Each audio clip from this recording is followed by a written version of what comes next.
Vous oubliez, une autre chose oubliée de vous mentionner, c'est que cette semaine, mercredi, c'est le début du carême qui nous prépare pour la Pâque.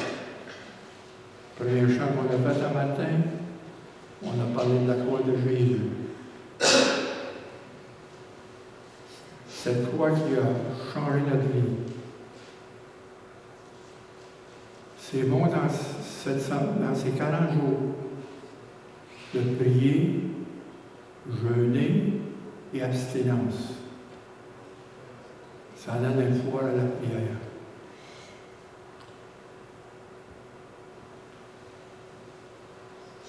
Pensez à Jésus, au prix qu'il a fait pour nous. Le prix qu'il a payé pour nous libérer. Pour nous libérer de notre passé. La grâce qui est venue de loin, nous chercher pour nous retrouver là qu'on était dans les ténèbres, pour nous emmener à la lumière. Pensez à Jésus. 40 jours. Every day, tous les jours.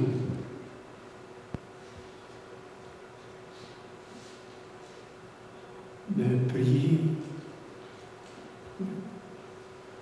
de prier que nos prières et nos louanges vont vers lui en guise de reconnaissance et d'action de grâce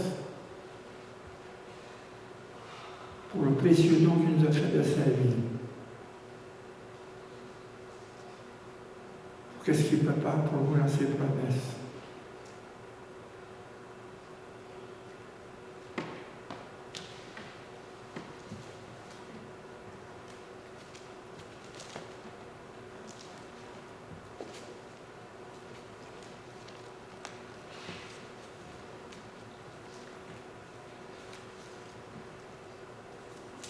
On a parlé de la joie, le salut qui nous amène la joie.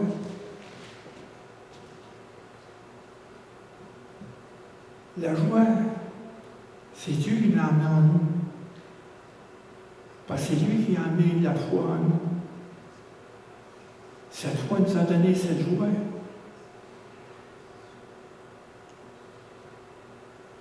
Et cette joie repose sur les promesses de Dieu.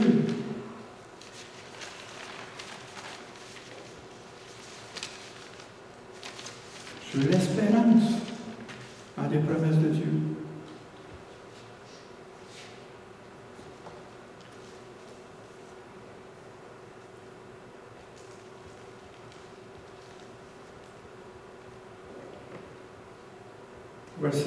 Dans Hébreux 6, 11 et 12, comme vous avez ici à l'écran, nous dirons que chacun de vous montre le même zèle, conservé jusqu'à la fin la pleine espérance.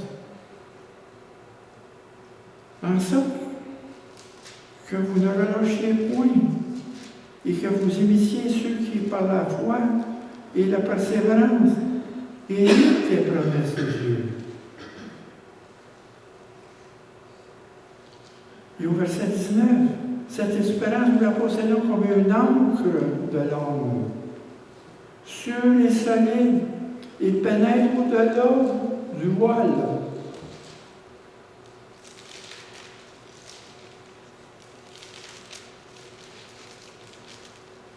Et au verset 11, au chapitre 11, dans Hébreux encore, or la loi est une ferme assurance. La foi est une ferme dans les jours dans lesquels on espère. Qui est notre espérance? Les promesses. Qu'est-ce que tu prépares pour nous, un salut final? Une démonstration des choses qu'on ne voit pas. La foi devient une réalité de plus en plus on avance. Parce que la vision que Dieu nous donne de ça, ça nous donne, c'est une source de patience pour nous, d'attendre ce qui s'en vient. Et au verset 2, pour l'avoir possédé, les anciens ont obtenu un témoignage favorable.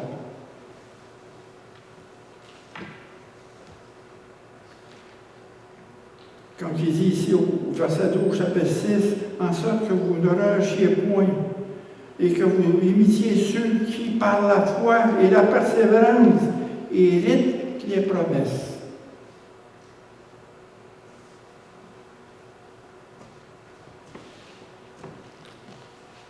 Dans 1 Pierre, on vous a laissé là la semaine passée.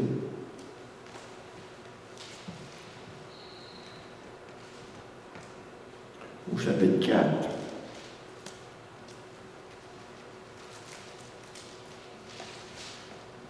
Bien-aimés, ne soyez pas surpris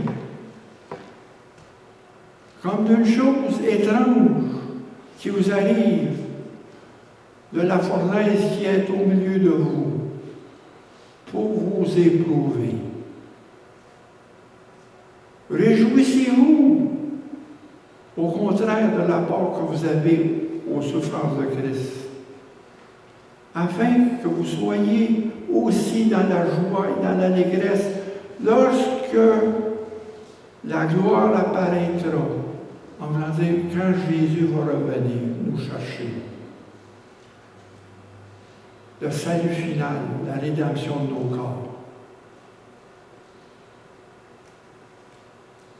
Nos corps qui sont corrompus, ils vont nous donner un corps de gloire. Nos corps vont être changés en corps de gloire, comme Jésus, le même corps, semblable à Jésus.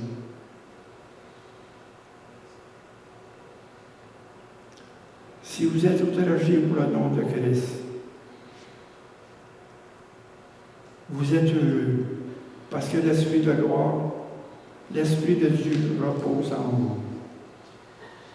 Dans toutes les afflictions, dans toutes les persécutions, la gloire de Dieu est en nous. Dans n'importe quoi, dans tous nos défis qu'on a. Parce que nous sommes dans un désert. La vie est un désert. Mais Dieu a mis de l'eau dans ce désert pour nous. Dans une terre qui est aride. Regardez ce que je vous ai dit. La terre au Québec est aride. Une famine de la parole.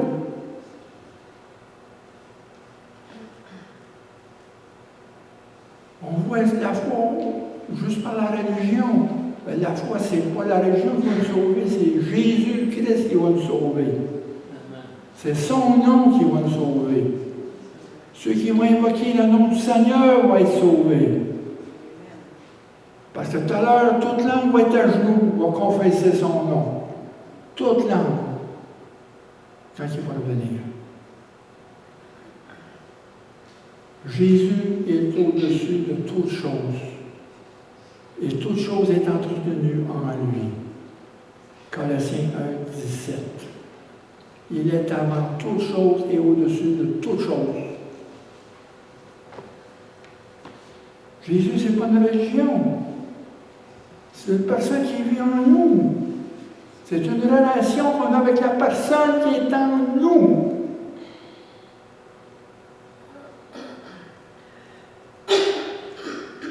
Tant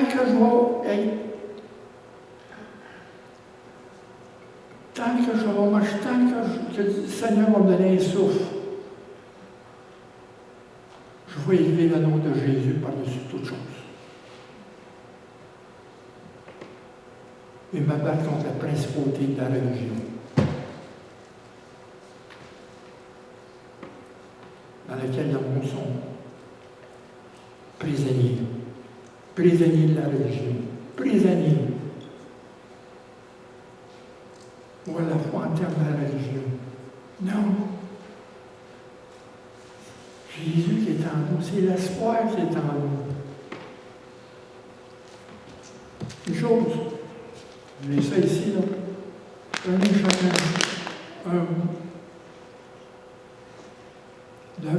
combien de vous qui l'ont lu? Combien de vous qui l'ont lu? OK. Mais il faut le relire. C'est parce que c'est pas compliqué. Pour trouver l'espoir, c'est faire une découverte qui change tout. On tire juste les termes. L'espoir commence par une nouvelle naissance.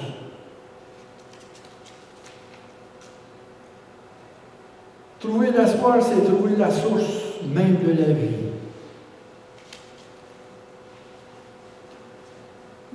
L'espoir est avec nous au milieu des tempêtes, dans tous les chaos qu'il y a dans le monde. Parce que l'espérance, ça nous donne la paix en nous, la paix de Dieu. Pas compliqué, là. Ça, on peut témoigner ça à n'importe qui. Mais la bonne nouvelle, c'est qu'il y a une solution, il y a une réponse. C'est Jésus. Jésus est la seule réponse. L'espoir auquel nous aspirons peut être trouvé même au sein des chaos et de la confusion. Pour vrai? Comment vous êtes venus au Seigneur? Comment êtes-vous venus au Seigneur? Hein? Rappelez-vous, quand le journée où vous êtes venus au Seigneur, vous étiez complètement dans le chaos de votre vie. Vous étiez écœuré, amer. Vous avez broyé. Et la paix de Jésus est venue en vous. Et il vous a libéré pour ça.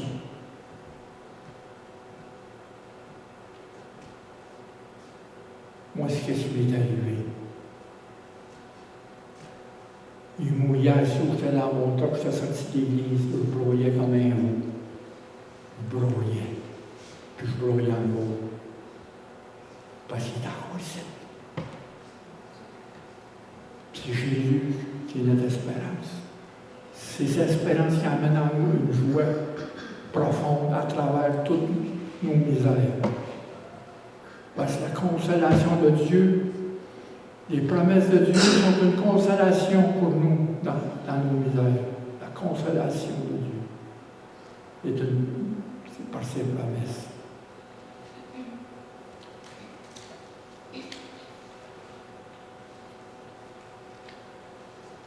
Trouver l'espoir, c'est trouver trois choses remarquables. Celle du chemin qui mène à Dieu, celle de la vérité qui ne change jamais, celle de la vie qui ne prend jamais fin, parce que nous avons la vie éternelle. En effet, il y a une seule découverte et non pas trois. Tout se résume en une seule personne, Dieu fait homme, Jésus-Christ. Il est l'expression de l'amour parfait qui dure. Témoignez de ça. Et Jésus dit, je suis le chemin.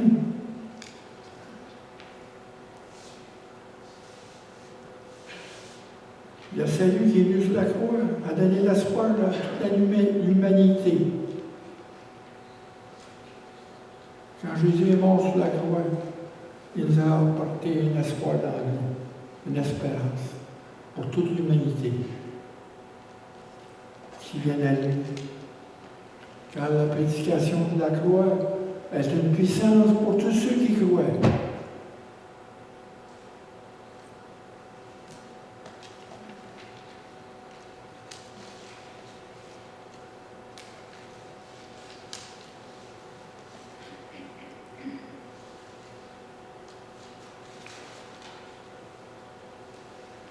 Jésus n'est pas notre espoir, Jésus n'est pas une figure du passé.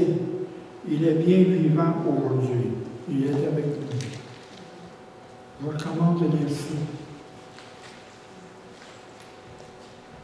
Puis si vous voulez témoigner, là, vous avez les outils pour témoigner ici. Puis c'est votre vie personnelle qui s'expose en ce moment-là, quand vous témoignez. C'est des témoignages que Dieu a mis dans chacun de vous qui amènent l'espérance dans le monde.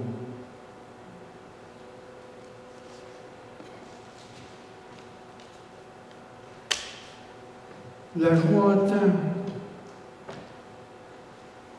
en tant que réjouissance dans la présence de Dieu et ses dons rédempteurs ne peut pas être anéantie par la douleur, la souffrance, la faiblesse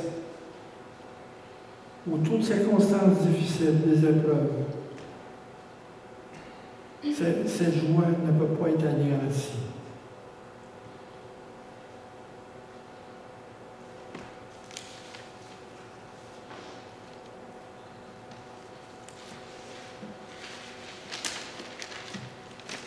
Parce que, comme Jésus, dans le 2e verset, dans le 12e chapitre d'Hébreux, il dit, ayant les regards sur Jésus, le chef et consommateur de la foi, qui, en vue de la joie qui lui était réservée, a souffert de la croix, méprisé, l'ignominie, on va dire, on a fait honte. Et il s'est assis à la droite du trône de Dieu. Nous aussi, Dieu nous réserve des choses pour nous, à ceux qui tiennent l'espérance. C'est ça qui fait notre joie. Parce qu'il y a quelque chose qui nous attend au-delà de notre passage sur la terre. On est juste un passage. C'est tellement court. La vie, c'est aussi court que le sang. Vous êtes né une journée, le lendemain, vous mourrez. C'est comme ça, la vie. Comparativement à l'éternité.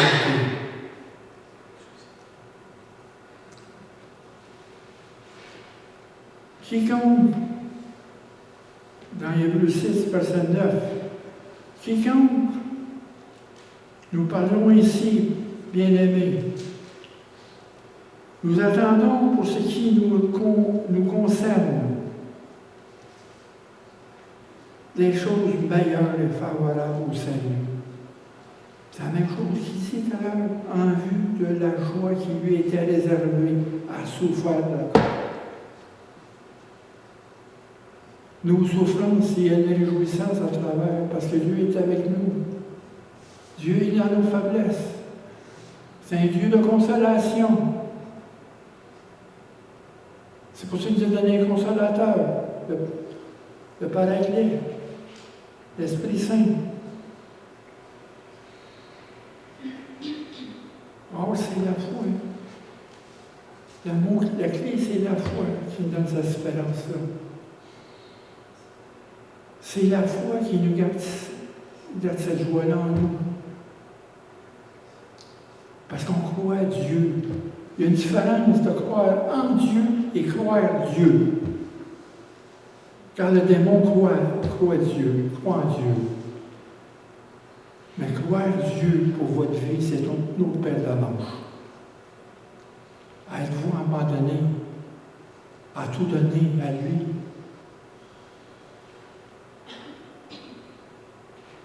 Et tenir ses promesses. Marcher avec ses promesses.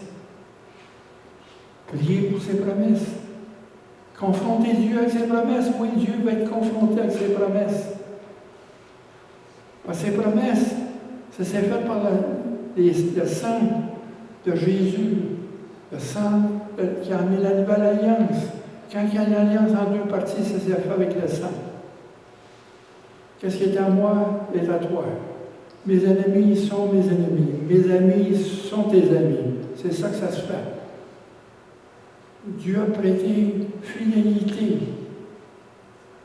Et il faut aller vers l'alliance. Les promesses de Dieu, sa fidélité envers nous, sa compassion envers nous.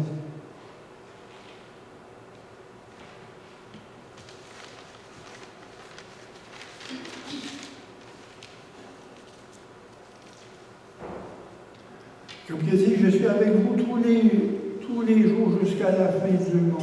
La promesse de Dieu ne nous quittera jamais. Il est avec nous tous les jours.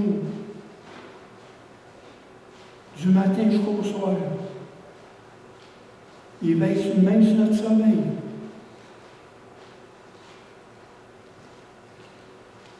L'Éternel, au psaume 121, verset 8, retenez ça. L'Éternel gardera ton départ et ton arrivée, dès maintenant et à jamais. Ton départ jusqu'à son arrivée. Le matin, c'est la même chose. On se lève en louant et en adorant Dieu. Il veille du matin au soir pour nous. Parce qu'on ne sait pas ce qui est en avant de nous dans cette journée. On ne sait pas ce que la journée peut nous réserver. Mais lui, il sait. Il nous prépare le matin. C'est le matin, à genoux, qu'on se prépare.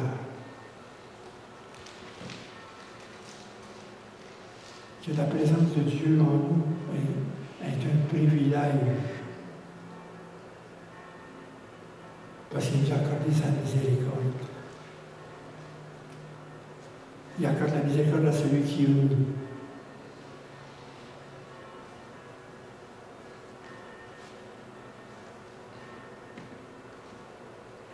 De la grâce,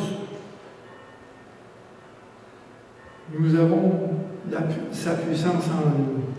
Jésus est ressuscité, il vit en nous. Nous sommes morts avec lui, morts au péché, pour pouvoir vivre avec lui. Nous sommes ressuscités avec lui. Nous avons été baptisés dans sa mort, dans son sang, pour qu'on puisse ressusciter avec lui, en lui, assis en haut avec lui.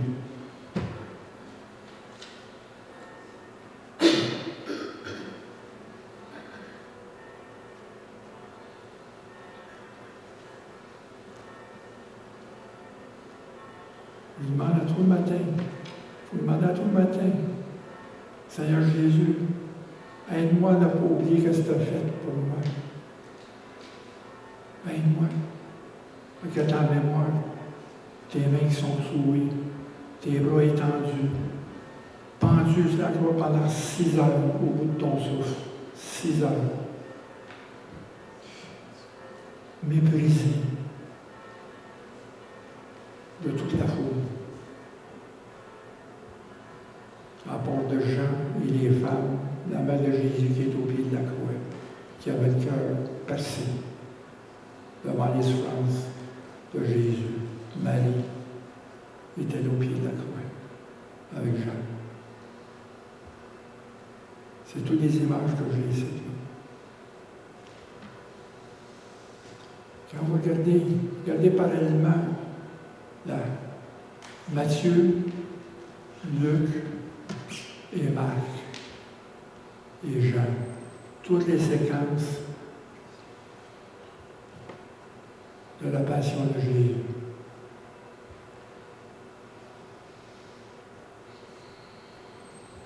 Ça, si vous avez une espérance dans le ciel,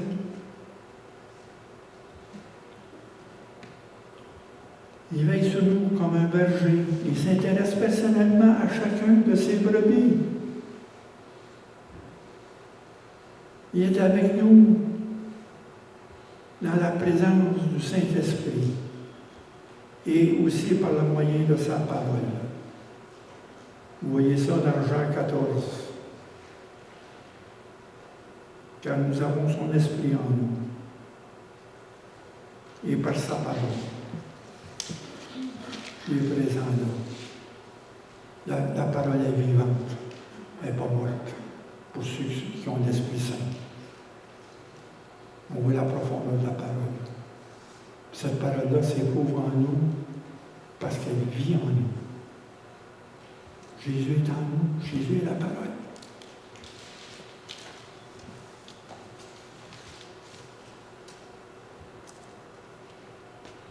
Quelle soit notre condition, qu'on est faible, on est pauvre, on est humble, sans importance, il veille attentivement sur chacun de nous, sur chacun détail des épreuves et des combats de la vie. Et il nous accorde la grâce suffisante pour supporter tout. Comprenez? Quand il dit dans 2 Corinthiens, chapitre 12, verset 9, « Ma grâce est suffisante. Ma gloire est dans vos faiblesses. » Il y a une grâce qui abonde dans toutes les difficultés que nous avons. Quel que soit le combat qu'on a, la grâce abonde. Il donne la force nécessaire pour passer à travers. et le courage nécessaire et la détermination.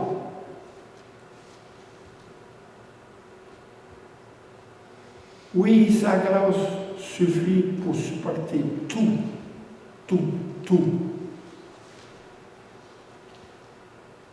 La foi. C'est la foi qui nous emmène. La foi en Jésus-Christ.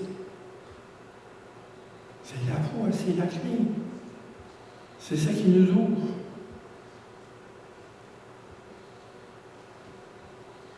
En lui, nous espérons.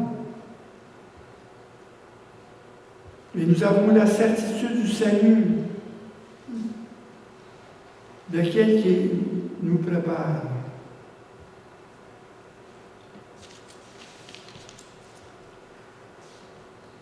Parce que dans Hébreux, dans le chapitre 6, verset 9, quiconque nous parlions ici, bien-aimés, nous attendons pour ce qui vous concerne des choses meilleures et favorables au salut.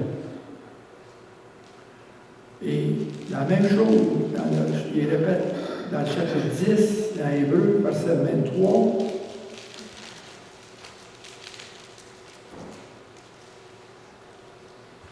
retenons fermement la profession de notre espérance,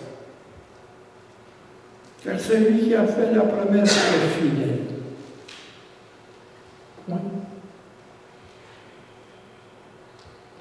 Dieu est fidèle dans ses promesses. Il en est jusqu'à présent, dans chacun de nos vies, il accomplit des choses qui étaient pour faire pour nous.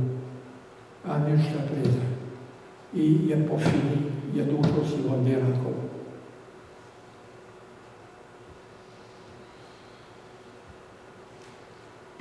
Oui, cette semaine, comme j'ai dit, ça a été dur. Ça a été réellement dur. L'ennemi m'a attaqué. Ben raide. Il a mis des doutes. Waouh! Arrière, Satan. Je ne sais pas moi, je ne le suis pas, je suis mon maître qui est Jésus. Je suis son disciple et mon espérance est en lui. Parce qu'il est ma lumière. Et celui qui suivra ne marchera jamais dans les ténèbres, jamais dans la confusion. Ce n'est pas un échec qui va mettre une confusion. Mais c'est plutôt à nous aider à reculer et à espérer en Dieu. Attendre les moments.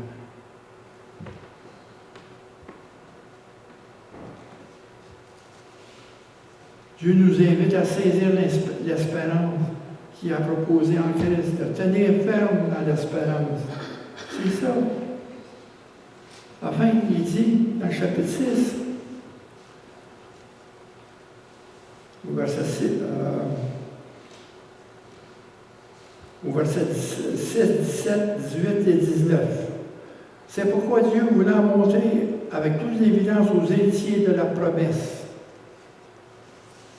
l'immuabilité de sa résolution. Dieu ne change pas. Dieu, il annonce quelque chose, il le fait. Intervient par un serment. Le serment, c'est la fidélité. Ainsi que deux choses immuables, dans lesquelles il est impossible que Dieu mente. Nous trouvons un puissant encouragement, nous dont le seul refuge a été de saisir l'espérance qui nous a été proposée. L'espérance en Christ, l'espérance du salut. Cette espérance, nous la possédons comme un ange dans l'âme. C'est ça qui tient notre foi. C'est l'espérance de Dieu. Sûr et solide. Sûr et solide. Vous avez des doutes? Oui, on a des crises. Mais allez vers Jésus. Viens m'aider. Appelez-le. Jésus, viens m'aider. Come help me. Whisper his name. Jesus, Jésus, bien-aimé. Pas long, la tempête tombe. C'est ce qui m'est arrivé cette semaine. La tempête est tombée. La paix. La paix de Jésus en moi. Parce que j'espère en lui. Il dit dans la lamentation, soyez solitaires devant Dieu. Espérez en lui.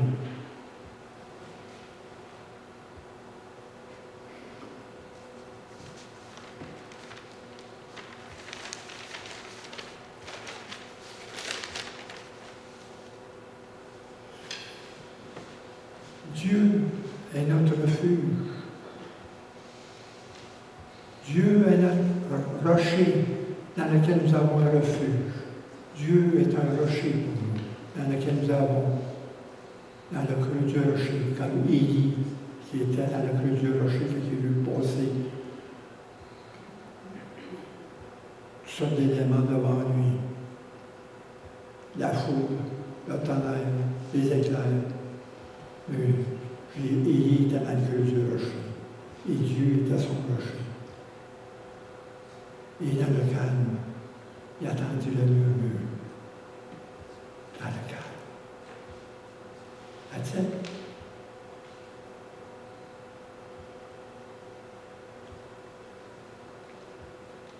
Dieu est notre rocher dans le monde, avec toute sa pression sur nous, dans les combats contre le péché, contre Satan, les épreuves. Dans 1 Pierre 3,15.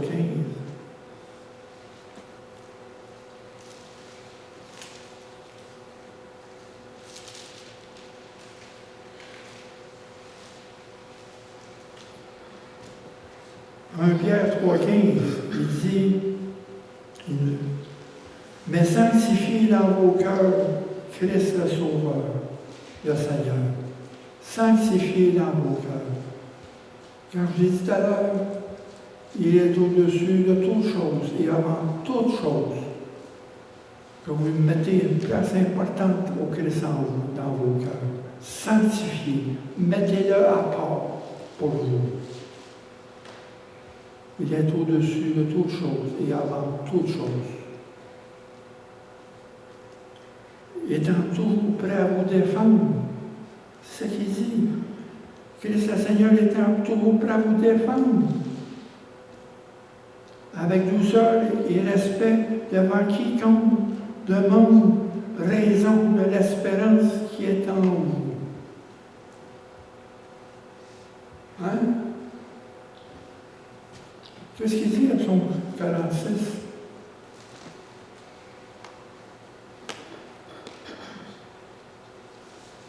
Versets 1 et 2.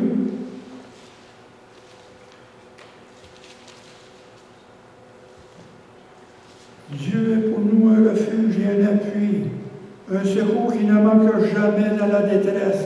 C'est pourquoi nous sommes sans crainte quand la terre est bouleversée. Comprenez? Quand la terre est bouleversée. C'est pourquoi nous sommes sans crainte. Et que les montagnes chancellent au cœur des mers, que les flots de la mer mugissent et écument, se soulèvent jusqu'à troubler les montagnes. Qu'est-ce qu'on voit aujourd'hui? Ce qu'on a vu, c'est ainsi des inondations, des séismes, des feux de forêt. Et encore, dans la nouvelle, hier, dans l'Alberta, les feux de forêt sont pas finis, sont encore là. Les tisons sont encore là, sont en train de creuser à travers la neige. Ils ne savent pas quand ça va finir.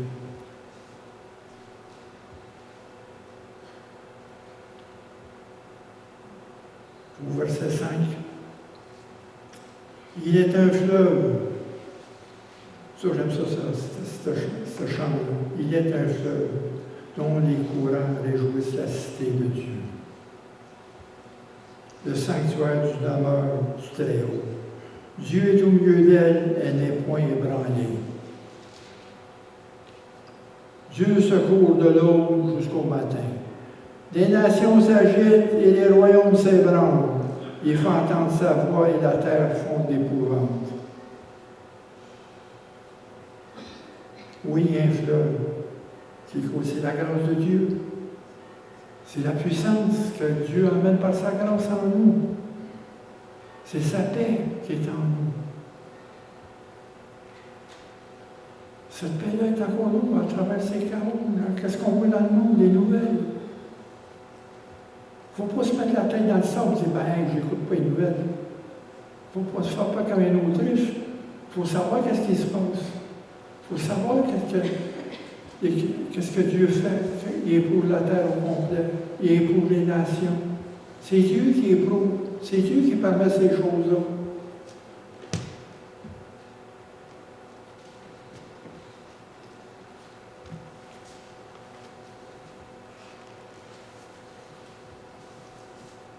Puis dans le psaume 119, verset 49 et 50, souviens-toi de ta promesse à ton serviteur, puisque tu m'as donné l'espérance. C'est ma consolation dans ma misère, car ta promesse me rend la vie. Soulignez ces deux versets-là. C'est une consolation dans ma misère, c'est la promesse.